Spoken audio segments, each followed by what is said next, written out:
to infinity and beyond. Okay, on to our next topic, which is going to be the new Guardians of the Galaxy Telltale game. Last week, it was officially confirmed, obviously, that it was coming on April 18th. We also got a brand new trailer showing off. Well, I'm guessing gameplay is kind of a little bit off on this because it doesn't really work like that, I'm guessing. Is that right? Yeah, there isn't really any gameplay in this one.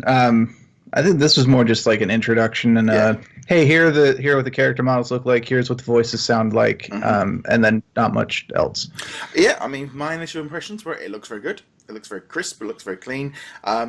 Star-Lord, I think the trouble is because in my head, I'm comparing it to Chris Pratt. Groot and Rocket and all the other characters are as much, and also when Star-Lord's got his mask on, it's fine.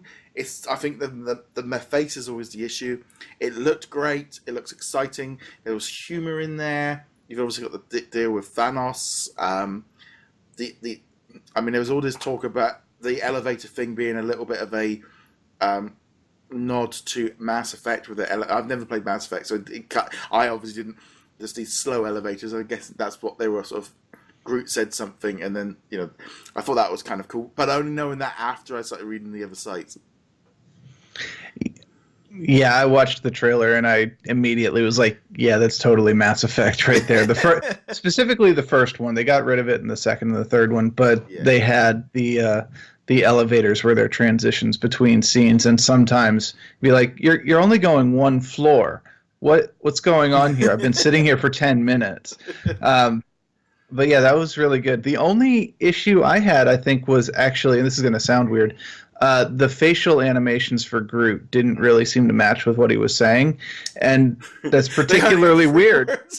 I know. That's the weird part. He's got 3 words. You know what his dialogue is going to be for the entire game, and you can't match it up properly. And like, okay, yeah, you need to fix that. Also, I think maybe it's because it wasn't Chris Pratt, but Star-Lord's face did look a little bit wonky compared to what I would expect it to be. Looked fine with the mask, but I think that describes most people. Yeah. So this one is out on April 18th, priced at $4.99 or equivalent. Out on the PlayStation 4, Xbox One, PC, and Mac.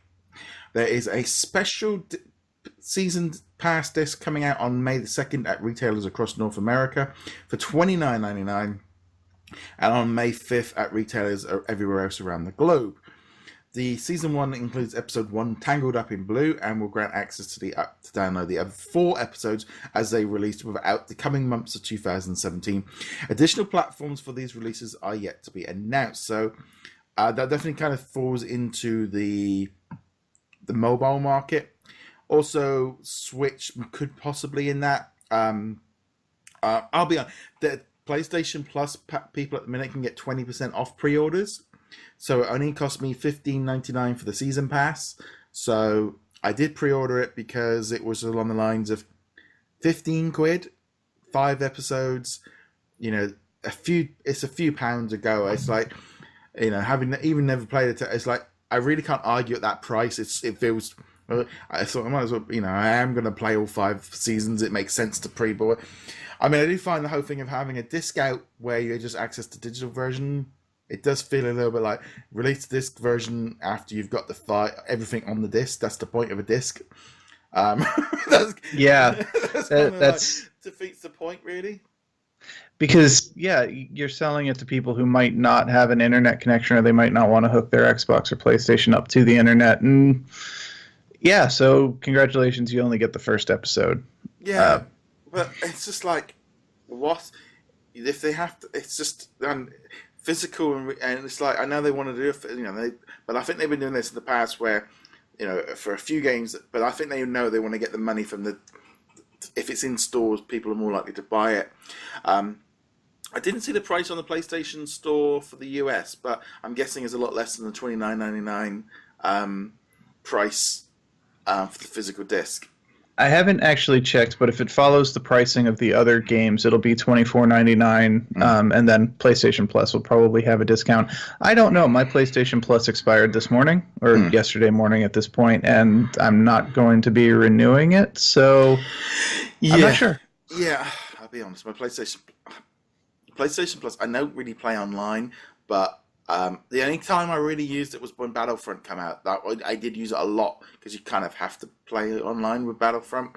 So I know that the monthly games have been awful for months. Xbox are whacking it out the park on that one, but if it wasn't so cheap, I wouldn't do it. But yeah, so it's definitely worth looking around to see your options and stuff. There is, like I said, different promotions and stuff. I thought the trailer looked good. It looks exciting. It looks different. I'm like, having discussed, as we said, with the issues with Zelda and Kingdom Hearts and Horizon Zero Dawn, the idea of next week on the game comes out on the Friday, I can sit down in the evening and I can probably play through the entire episode in one night and go, we have done it. Wait another month. Yep. I'm actually kind of like, yes, please. I'm quite, in today's kind of life, it'd be quite nice to have a 2-3 hour experience and be done over a night or two, and then just go, yep, tick, on to the next. So I am looking forward to playing it. Never played a Telltale game. Guardians looks like a good time to jump in. Yeah, for me, it actually works out perfectly because April 18th is the day before I head down to Disney World for the Dark Side 5K, 10K, and then there's also a half marathon and marathon, but I'm not in shape enough for those at all. So I could actually conceivably play this on the 18th, finish up the episode that's released, possibly type up a review if I get a review copy for it, and still be able to head on down to Disney with a clear conscience the next day. Next week, I think it's going to be quite a fun week. We've got the afternoon series collection and the Telltale game, so lots of little experiences to jump into. I'm really kind of looking. It's like, I think that's 2 weeks from now, isn't it? 18th. Yeah. 18th. Oh yeah, another week. Sorry, I'm a bit early. I know I just got into April, but yeah, a couple of weeks away. So no, it should be good. It's I'm looking forward to this one.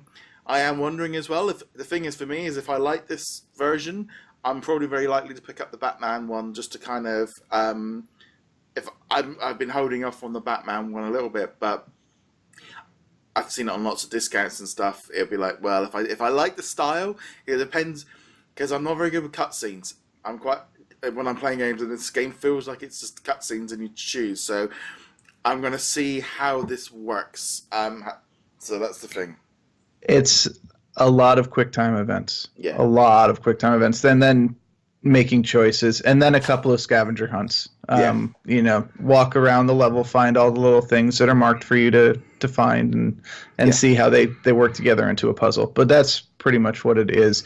You have to go into it as a story experience rather than as a gameplay experience. Yeah, I think because for me it's like I'm going in completely blind. It's like I've got no real idea of what this thing is. So it's like, well, I'm thinking, well, it must be very popular because they've done lots of different franchises. And a different kind of experience might not necessarily be a bad thing. So, no, I'm looking forward to this one. It should be good. And I can't imagine we're going to see much more now before the release. I can't see they're going to get much more information out.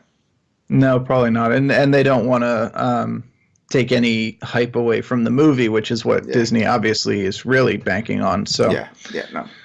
Cool. Okay.